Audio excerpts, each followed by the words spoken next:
Let's see if this works this time. Hi, this is the Ridge Runner with another episode of Pine Home Preparedness, Pine Home Primitives. This kind of covers a lot of the things we do on this channel.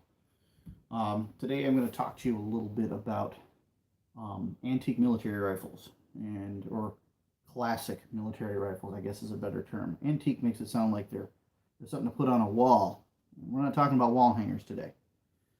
What we're going to talk about today are military surplus rifles that you can most likely find anywhere where guns are sold. I'll start out by telling you this. The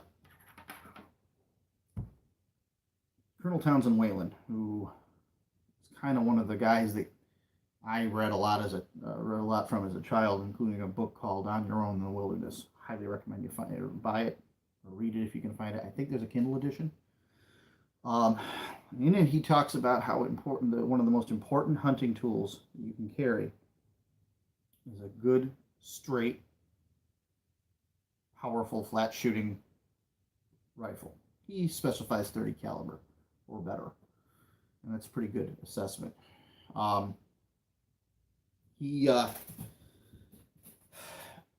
He's pretty much a legend in the field of ballistics and hunting rifles and outdoors and stuff like that. He can be said in the same breath as people like George Washington Sears, aka Nessmuk, Morris Kochanski. You put a name on him, Ron Hood. You know, these are the folks who have, in their time, inspired people to get out into the woods and inspired people to become better woodsmen and woodswomen. And so when somebody says something like that, you should listen. What we're going to talk about today is every man's rifle. You go into a gun shop today, you go to a big box store, and you look at a bolt-action hunting rifle. If you're spending less than $400 on it, I'd be very surprised. And for some people, that's just not happening. I mean, there's just nothing in the budget for it. So you're relegated to a shotgun, which is not a bad choice. But if you want a rifle, you need to have some range, or you need to know that you're hitting a target. And a straight, flat shooting bolt-action rifle is hard to beat, or semi-auto, or lever action. But it's hard to beat one.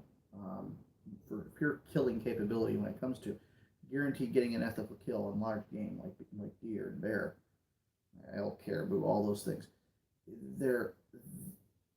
It's hard to beat a good 30 caliber or better bolt action rifle.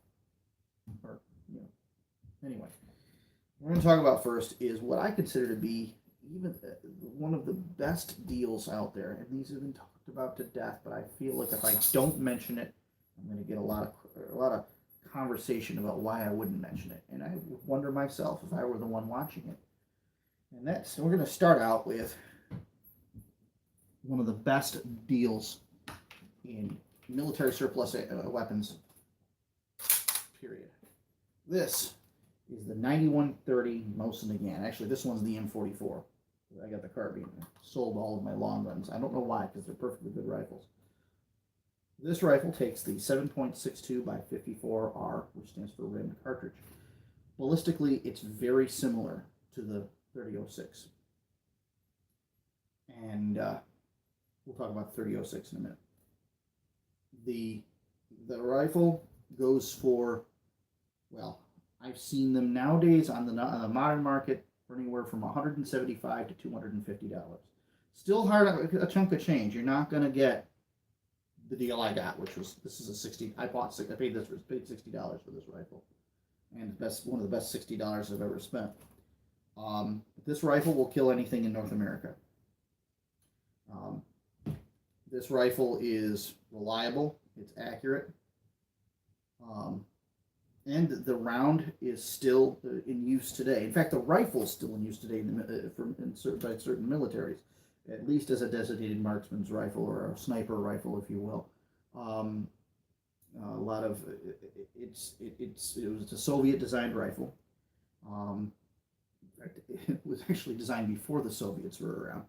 Uh, you know, hence the 91 and the 9130. The rifle was designed in 1891, before the Soviets were even thought of. The rifle was copied and copied and copied. This one here is, of course, Polish. To give you an idea, the Russians, the Polish, the Chinese, I know I'm missing countries. Lots of countries took this rifle and they made it their own. It is super simple to operate, super simple to maintain, and accurate as all get out, right out of the box.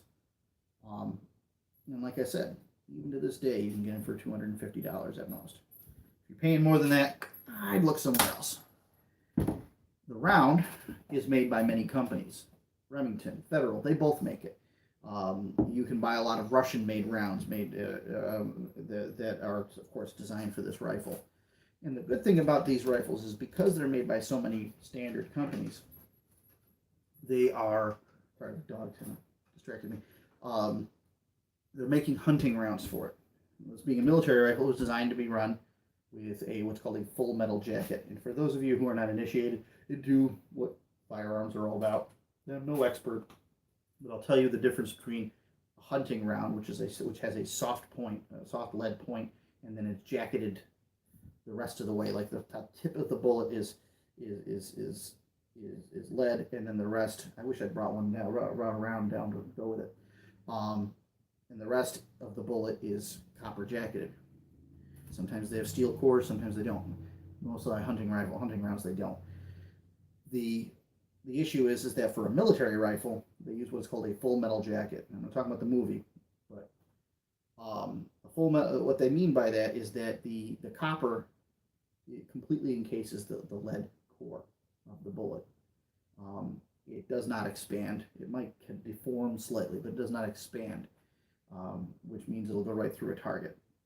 It's designed to go through things and go into people. That's what it's designed for. It's also designed for accuracy, which is why full metal jacketed rounds are what are used by most people for target shooting.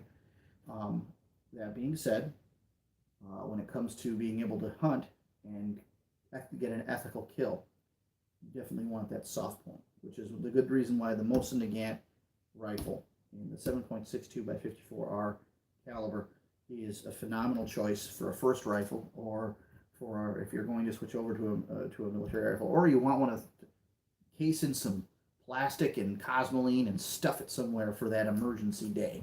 If you're thinking that round, it doesn't cost a lot of money, and the ammunition is plentiful, so you can put quite a few boxes in that box that you're, or case or whatever you're going to stash somewhere. But it will kill a deer, it'll kill a bear, and it'll do it reliably. Next thing we're talking about is a little more of a niche, okay? And that's the problem with these military surplus rifles. A lot of them are niche. They're harder. The rounds are harder to come by. This is kind of a favorite of mine, actually. I'm rather proud of it.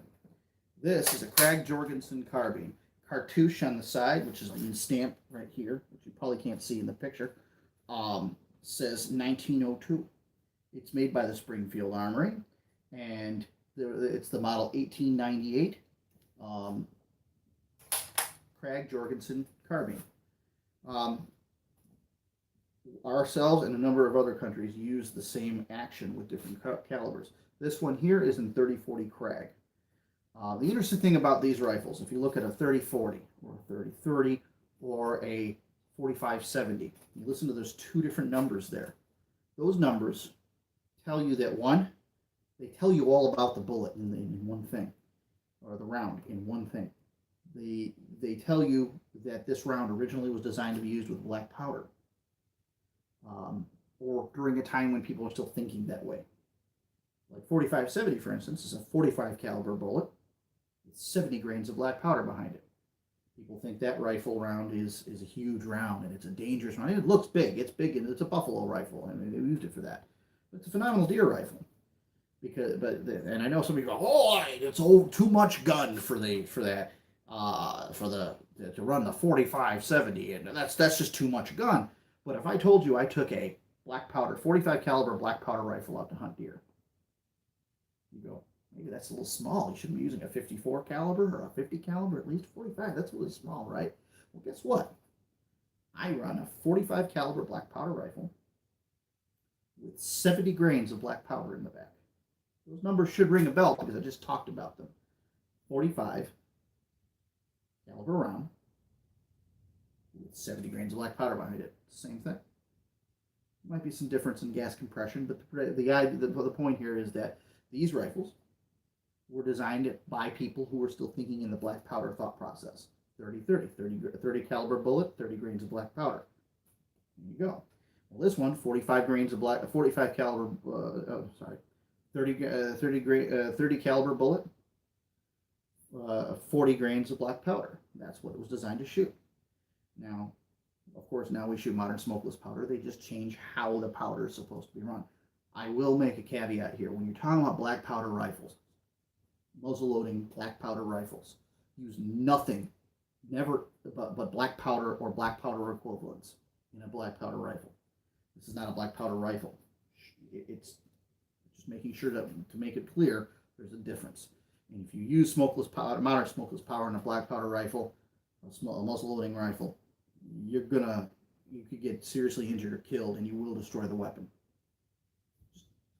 You know. Well, Craig Jorgensen carbine. I digressed a little bit there, but since I'm live, I can do that. I'm not worried about whether or not the tape's going to run out. The rifle is interesting, and that's why I like this rifle. The round is effective. The action is smooth. They say it's one of the weaker bolts, but I don't see it. It moves back and forth with authority. I have engaged targets with this rifle at 345 yards roughly. I'd have to ask it.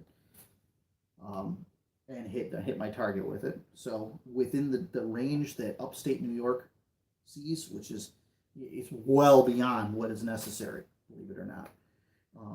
This is more than enough gun for anything in upstate New York in terms of range. And in terms of capability too, it's a 30 caliber bullet. Flat shooting, works great. Cool thing about this one is how the Craig Jorgensen works. You open it up, and that's your magazine. You'll hand load your rounds into it, close it up, and it charges the magazine when you close it. And at this point, I can walk around all day long with no round in the chamber.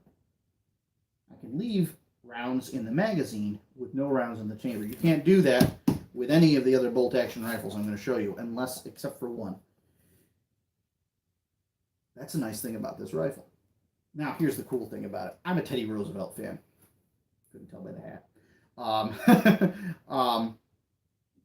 This rifle is most likely fought in the Philippine insurrection, and it might have actually been used by the National Guard, at least, even during World War I. Which gets me to the last point before I show you my little oddball. These rifles are history. I'll put this down and show you before I go, because it's just so cool. I love this rifle. This is my deer rifle for the year, by the way, just so you know. All right. When you handle one of these rifles, you're handling a piece of history. These rifles, if they could talk, my grandfather used to say this. Boy, if this rifle could talk, it would tell all kinds of stories. He was talking about, of course, his 1903 Springfield in 3006 that he spoilerized. He wished he hadn't, but he did. He carried it for a lot of years, long time. He built the stock himself, the rifle itself. I mean, he did some modifications to the rifle itself. The thing was spot on accurate, and he killed deer with it, and he carried it through the woods of the Adirondack Mountains. It was his defense. It was his rifle while they leaned against the tree while he was working in the 9 Mile Swamp as a lumberjack, and it was his go-to rifle for just about everything. And the 3006 round is very similar to your Mosin Nagant. In fact, if you can find a 1903 Springfield, it's a darn fine rifle, but they're pretty pricey. We're going to go on to one that's the one that's going to illustrate an issue with these rifles. This is the Steyr M95. Got this from a buddy of mine for about 80 bucks. I think I traded him a 410 shotgun or something for it too at one point. This rifle can't remember what it's chambered in. Just it's brain fart. Don't worry about it. I don't shoot it. I have it for historical value. Could it shoot? Does it shoot? Absolutely it does. Will it kill a deer? Absolutely it does. But the thing about these rifles is that both the Krag and this rifle is that the ammunition isn't plentiful. And when you're getting into these old rifles, you're going to find that these rifles aren't very plentiful. The ammunition, rather, is not very plentiful for some of them. You got to be careful what you give. If you want it as a historical piece, you want to put it on the wall, or you're willing to reload or search around for ammunition so you can shoot it. Go ahead and buy it. But the advantage of a rifle that has relatively common ammunition is if you happen to be up in the Adirondacks and you find out when you're going through your pack, blimey, I find out I did not bring the cartridges for my rifle and I want to kill a deer today. When you stop down to the local hardware store and they're going to have 30-30, 30-06, they're going to have 357 Magnum, they'll have 308, they'll have 22. They might have a couple other things. I've seen some 35 Remington in there once in a while. But those are pretty much what you're going to find. So 9mm, I guess, happens too once in a while. You're not going to find the round that takes this rifle. It's 7.5. I forgot what it is. It's a 7mm round, but the issue is, nice rifle, but it's not really that useful. I can't stock up on the ammunition. So as a survival gun, it's got limited value. And when it comes down to it, I got other rifles that will do the job better for that. So just when you're buying rifles, be aware of what you're getting into in terms of finding ammunition. If you're preparing, the minimum amount of rounds you want for your survival gun is about 1,000 rounds. That's the minimum. I mean, very bare minimum. Think about you're never going to get more rounds again. And don't think, well, I'll reload, because you just can't depend on the fact that you'll be near a reloading press. So when you're buying a rifle, look at how much the ammunition costs and how easy it is to come by. Now we're going to talk about something special. A little piece of my own history here. This is a Enfield number 4 Mark III. I do own a 303 British Enfield bolt-action rifle. It's a good rifle. It's actually down right now. I have to give it a shot. But it's a darn fine rifle. This rifle is chambered in something other than 303. This rifle is chambered in 7.62 by 51 NATO, also known as 308. I can go down to the local hardware store in the Adirondacks and pick up a box of shells for this. Oh yes. I can do that, which is nice. Is this the rifle I'd take hunting? I don't know. This was the first rifle I ever bought myself. Period. I mean, I had other guns, but they were all purchased for me by family members or whatnot. But when I turned 18, and I had my first couple of paychecks from working my job, this is the rifle I bought. And I don't regret it. It's a gorgeous rifle. One of my most prized possessions. It's accurate. It's powerful. And here's the cool thing. Magazine fed. Which means I can load this magazine, slap it into the rifle, and it's got a loaded magazine, no round in the chamber, which is a good safety measure for if you're going to store it that way. Now, I realize there's things about storing ammunition in a magazine. It weakens the spring. There's debate about that. We'll talk about it some other day. So that's the other option. You can find these around. Not maybe this one. These are actually kind of rare, but the round is not. They do make Mausers. You can find Mausers in 308. The reason that rifle lives and is around today in this particular configuration is because when India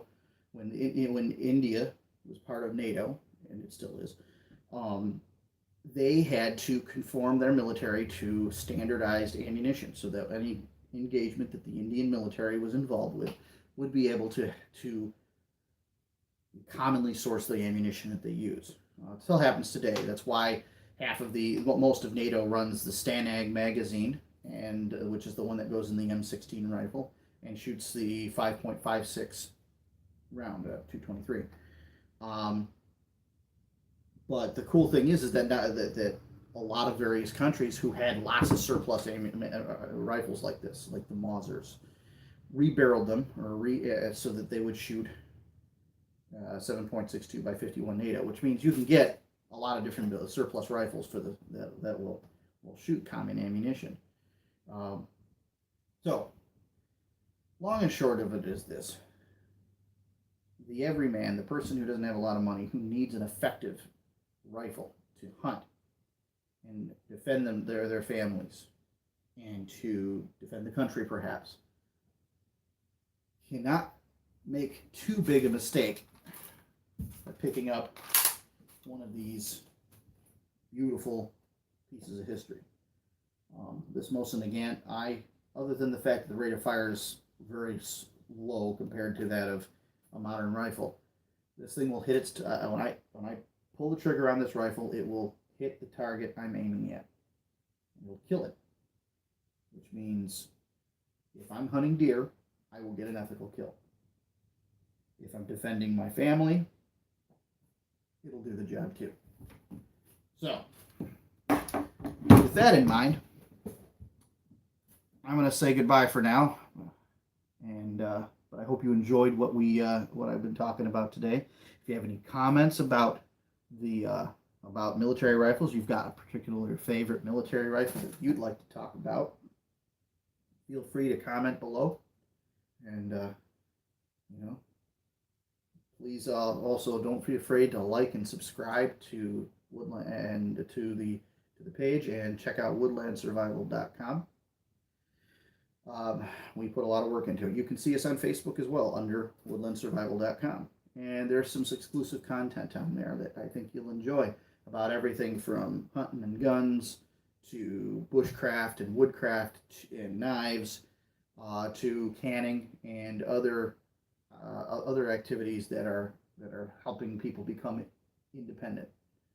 I'm going to take this time to shout out a couple of people who I feel deserve to be shouted out to, and I'm going to send you over to their so you can look at what they have to say as well. Check out Maine Prepper. I enjoy a lot everything he's doing.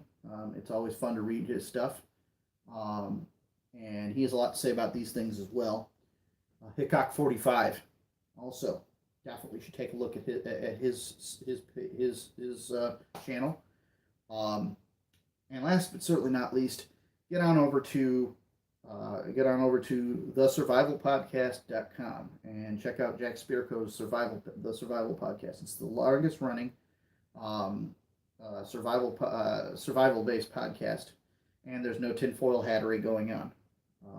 You won't hear about black helicopters.